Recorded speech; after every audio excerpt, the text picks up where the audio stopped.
Muy buenos días, hermanos en Cristo y María. Una mañana más aquí para compartir la palabra dulce de Dios. Les habla el Padre Tomás Galarza Figueroa. Hoy es viernes en la semana 33 del tiempo ordinario. Siempre les recordamos, por favor, suscríbanse a este canal. Lleva mi nombre, Tomás Galarza Figueroa. Y aquí reciben la homilía de todos los días y sobre todo la de los fines de semana, con el propósito de que les sirva y adelante en su plan de salvación, de que la puedan compartir en todas sus redes sociales, se las recomienden a sus amigos y familiares, le den like si es que les gusta y nos dejen allí sus comentarios, sus sugerencias y aún sus intenciones para la Santa Misa, que solemos llevarlas a la Eucaristía en una intención especial. También le pedimos que se suscriban al canal de la Diócesis de Mayagüez. Allí aparecen también los temas formativos y muchas otras actividades. La liturgia de la palabra de hoy es muy importante en el plan de salvación de Dios. Estamos hablando de la última semana de Jesús en Jerusalén, antes de su pasión, muerte y resurrección. Pero seguimos leyendo la primera lectura del libro del Apocalipsis, ya en el capítulo 10, versos 8 al 11. ¿Cómo lee esta lectura? Yo, Juan, escuché la voz del cielo que se puso a hablarme de nuevo diciéndome. Juan está teniendo alocución interna, visiones, sueños y muchas otras cosas más. Y se les está narrando el pasado, el presente y el futuro de la iglesia, porque en fin de cuentas es la formación y la fundación y el quehacer de la iglesia que Cristo vino a fundar. Y esto fue lo que la voz del cielo le dijo a Juan. Ve a tomar el librito abierto que está en la mano del ángel que está de pie sobre el mar y la tierra, en la visión que ya habíamos narrado antes. Me acerqué al ángel y le pedí que me diera el librito, y él me dice: toma y devóralo, te amargará en el vientre, pero en tu boca será dulce como la miel. Tomé el librito de manos del ángel y lo devoré. En mi boca sabía dulce como la miel, pero cuando lo comí, mi vientre se llenó de amargor. Y me dicen: es preciso que profetices de nuevo sobre muchos pueblos, naciones, lenguas y reinos. Decimos: palabra de Dios, respondemos: te alabamos, Señor. Uno lee ese texto simplemente así y no es tan fácil de saber qué es lo que quiere. Parece una símil, puede serlo, es una perfecta comparación. Sin embargo, ¿qué es lo que quiere decir? Bueno, vamos a otro texto bíblico que tal vez nos ayude a entender mejor este texto. Y vamos a leerlo en Ezequiel. En Ezequiel, en el capítulo 2, versos 8, va a decir: pero tú, hijo de hombre, escucha lo que te digo. No seas rebelde como este pueblo. Abre la boca y come la ley que yo te doy. Entonces vi una mano extendida hacia mí con un libro enrollado. Lo desenrolló ante mí. Estaba escrito por ambos lados y contenía lamentaciones, gemidos y amenazas. Y me dijo: hijo de hombre, come este libro y ve luego a hablar al pueblo de Israel. Yo abrí la boca y él me hizo comer el libro diciéndome: hijo de hombre, alimenta tu vientre y llena tus entrañas con este libro que yo te doy. Y yo lo comí y su sabor era dulce como la miel. Entonces me dijo: hijo de hombre, ve al pueblo de Israel y comunícale mis palabras, porque no te envío a una nación que habla un idioma complicado y difícil, sino al pueblo de Israel. No te envío a grandes naciones que hablan un idioma complicado y difícil, cuyas palabras no entenderás. Si te enviara a ellos, les escribirían. Pero el pueblo de Israel no querría escucharte a ti, porque no quiere escucharme a mí, pues todo el pueblo de Israel es terco y tiene el corazón endurecido. Pero yo te haré tan duro como ellos, y tu frente será tan dura como la suya. Haré tu frente tan dura como el diamante, más dura que la roca. No les tengas miedo ni te asustes de ellos, aunque sean un pueblo rebelde. Palabra de Dios, te alabamos, Señor. Este libro de Ezequiel en el capítulo 2, versos 8 y siguientes. Ahí tenemos una explicación más clara de lo que Juan quiere decir en Apocalipsis. Toma el libro enrollado, el librito de la mano del ángel. Toma la palabra de Dios en tus manos. La acción de cómetelo no es otra cosa que ingiérelo, hazlo parte de ti. Colócalo en tu vientre, en el vientre de tu corazón. Léelo, escudriñalo, entiéndelo. Porque cuando lo entiendas, entonces tienes una misión que es ir al pueblo de Israel y a todos los pueblos y naciones a proclamar con poder la palabra viva de Dios. Te vas a ver dulce al paladar, pero amargo en el vientre, porque no hay alegría mayor que la de aquel que va por los montes y collados anunciando la palabra de Dios. Dichosos los pies del discípulo, del pastor, del profeta, que va proclamando con poder la palabra de Dios. Y es dulce saber que la conozco, la cumplo y se la enseño a otros, que es la misión que todos tenemos con la palabra. Sin embargo, al vientre es amarga, porque no todo mundo la va a aceptar bien ni de primera intención. Hay un rechazo por Dios y por las cosas de Dios. Fíjate que en Ezequiel se dijo, te rechazan a ti y me rechazan a mí. O sea, no quieren oír mi palabra. Pero tu misión es predicarles, quieran escuchar o no, proclamar a tiempo y destiempo. Que ellos son duros, yo te haré más duro que ellos, y tu frente será dura como el diamante, o sea, dura pero apetecible al mismo tiempo, para que tu inteligencia, tu sabiduría que te llega de Dios cale esos corazones, se meta en esas vidas, transforme esas existencias y el pueblo rebelde se convierta y vengan a creerle al Señor. Encárgate de tomar la palabra en tus manos, de llevarla a tu boca, de comerla y digerirla, de hacerla parte de tu historia, de ponerla en tu corazón y luego proclamarla a todo el pueblo que Jesús es el Señor, que es nuestro Redentor y nuestro Salvador, que volverá a levantar su iglesia y todos los que estén apercibidos serán llevados en el rapto final con él.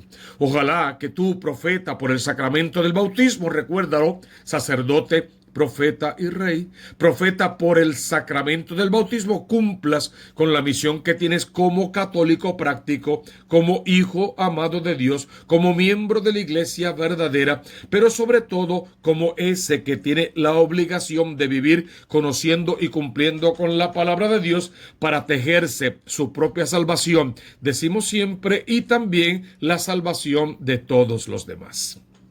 A esa primera lectura, como respuesta, tenemos el Salmo 118 en alguno de sus versos.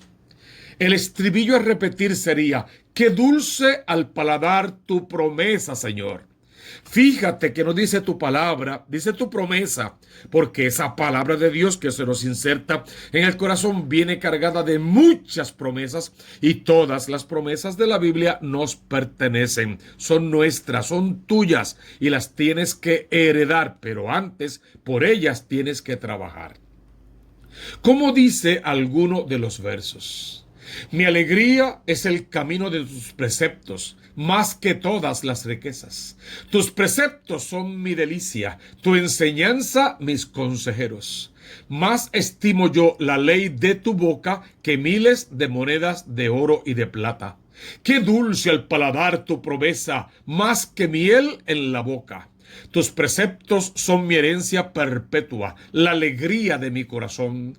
Abro la boca y respiro, ansiando tus mandatos. Es un salmo muy hermoso, falta mucho más de él. Léelo en casa y conviértelo siempre en oración. Tenemos un evangelio que vale la pena detenerse. Según San Lucas, en el capítulo 19, versos 45 al verso 48. En aquel tiempo Jesús entró en el templo y se puso a escuchar a los vendedores y se puso a echar En aquel tiempo Jesús entró en el templo y se puso a echar a los vendedores diciéndoles: escrito está, mi casa será casa de oración, pero ustedes la han convertido en cueva de ladrones. Todos los días enseñaba en el templo. Por su parte, los sumos sacerdotes, los escribas y los principales del pueblo buscaban acabar con él, pero no sabían qué hacer, porque todo el pueblo estaba pendiente de él, escuchándolo. Esto es palabra de Dios, te alabamos, Señor. Corto, breve, en otros evangelios nos dan más detalles. Lucas va exactamente a lo que le interesa. Jesús está en Jerusalén, es básicamente su última semana de vida. Y viene purificándolo todo, haciéndolo todo de nuevo. Y, lógicamente, no puede entrar en su pasión, muerte y resurrección sin antes purificar el templo, que de todas las purificaciones también es la más importante. El templo de Jerusalén y el templo de su cuerpo, que será elevado al ara de la cruz. ¿Por qué es tan importante presentar esta escena en los evangelios? Había muchas creencias en tiempos de Jesús sobre el Mesías. Muchos esperaban un Mesías imperial que sería algo así como el sustituto del rey David.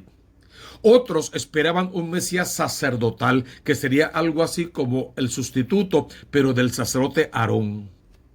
Y ambos y otras más ideas que había, un Mesías político, muchas formas y maneras de ver al Mesías. Cada uno entonces experimentaba su religión, su religare, su relación personal con Dios desde la visión que tuviesen del Mesías. Si Jesús es el rey imperial igual que David, entonces tiene que purificar la ley.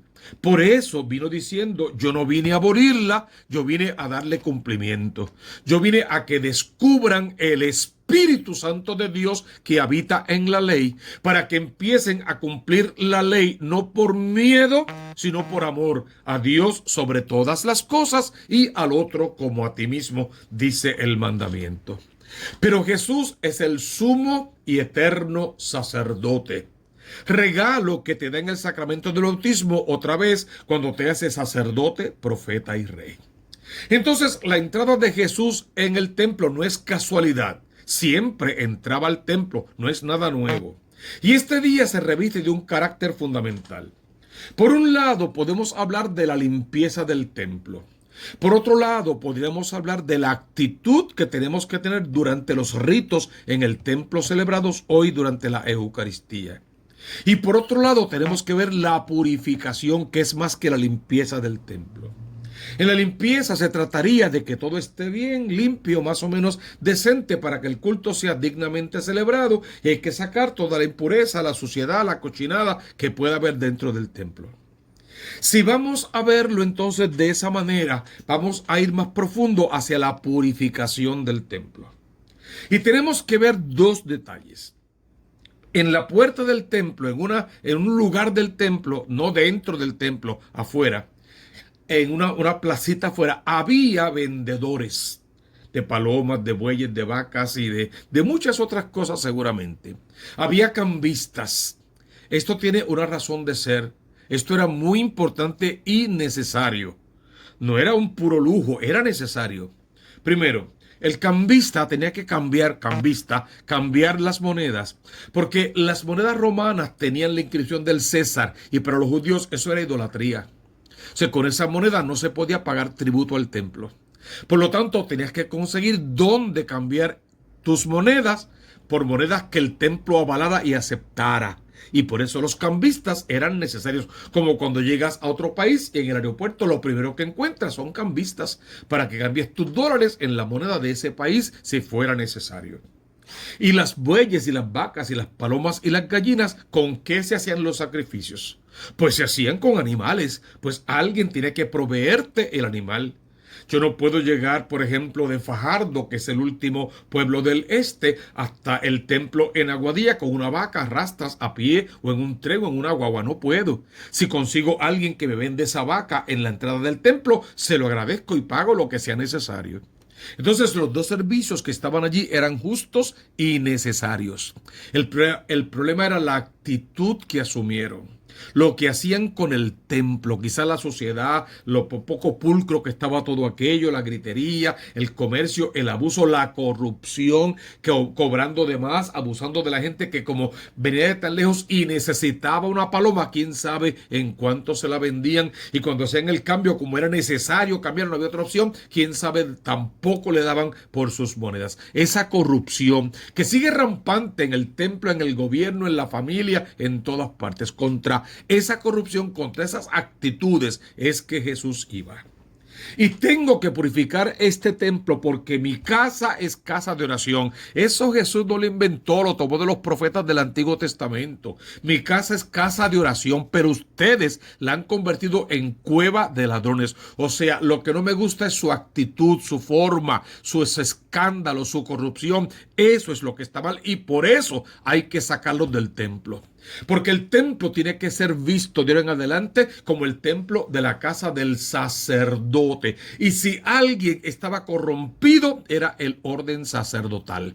De hecho, se vendían montones de indulgencias de formas y maneras. Se vendían los puestos dentro de la escala sacerdotales y un montón de otros abusos de parte del rey, de la iglesia y de todo el mundo. De la iglesia judía que en aquel tiempo se conocía. Por eso Jesús viene a purificar el templo como sacerdote, porque Él es el sumo y eterno sacerdote.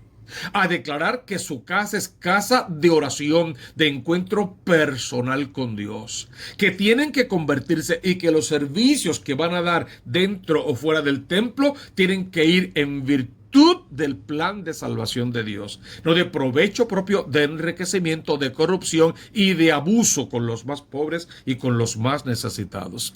Voy a purificar la ley porque sí soy un Mesías real.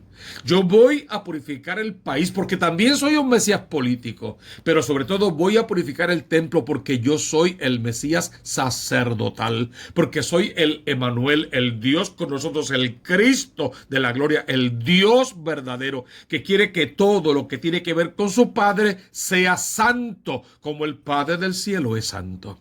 Luego tenemos que entrar tú y yo en el templo. ¿En qué templo? En el templo de nuestro cuerpo, en el templo de nuestro corazón, para hacerle marco a nuestros cambistas y a nuestros vendedores de bueyes y de vacas y palomas y gallinas y todo lo demás que tengamos dentro. Y hacerle marco a nuestro pecado y a nuestra miseria, a nuestro orgullo, a nuestra soberbia y a nuestra vanidad, a nuestra mentira y a nuestra doble vida y a nuestros escándalos personales. Para purificar nuestro templo, porque ¿quién puede entrar en la casa del Señor? El hombre de manos inocentes y puro corazón, dice la palabra de Dios. Entonces, ese es el llamado de este evangelio y de esta primera lectura de hoy. Tomemos en nuestra mano la palabra de Dios. Vamos a comernos la palabra de Dios, a escudriñarla, a conocerla, a leerla. Vamos a llevarla a nuestro corazón y a ponerla en práctica. Vamos a enseñársela a los demás. Vamos a predicar contra un pueblo y un país corrupto y contra una iglesia que también necesita conversión. Y vamos a llevar el mensaje de vida a todas las almas que lo puedan necesitar. Para eso hay que purificar mente, corazón, cuerpo, alma. Purifica tus ojos, tus labios, tus oídos, tu lengua, tu boca. Purifícate completo para Dios. Pídele que ponga su mano poderosa sobre ti en esta mañana santa y te purifique, te libere, te desate. Rompa tus cadenas para que puedas empezar a vivir como quien eres, el Hijo amado de Dios, hasta convertir tu cuerpo en casa de oración, tu parroquia en casa de oración, y pases más tiempo de rodillas o postrado ante Jesús sacramentado, para que en cuanto te comas a ese Cristo en la Eucaristía al momento de la comunión, tú mismo te conviertas en ese templo vivo del Espíritu Santo, porque has purificado tu cuerpo de pecado y estás listo para vivir a la altura de tu evangelio, y en ti se cumpla lo que decimos siempre de la sierva de Dios Teresita Quevedo: Señor, que quien me mire te vea. Búscate en esta palabra, búscate hasta que te encuentres. Y cuando te encuentres, dale gloria, honra, poder al Rey de Reyes, al Dios de Dioses y al Señor del Señorío. que recibas en esta mañana el abrazo del Espíritu Santo de Dios y seas bendecido con poder tú y tu familia. En el nombre del Padre y del Hijo y del Espíritu Santo. Amén, amén y amén.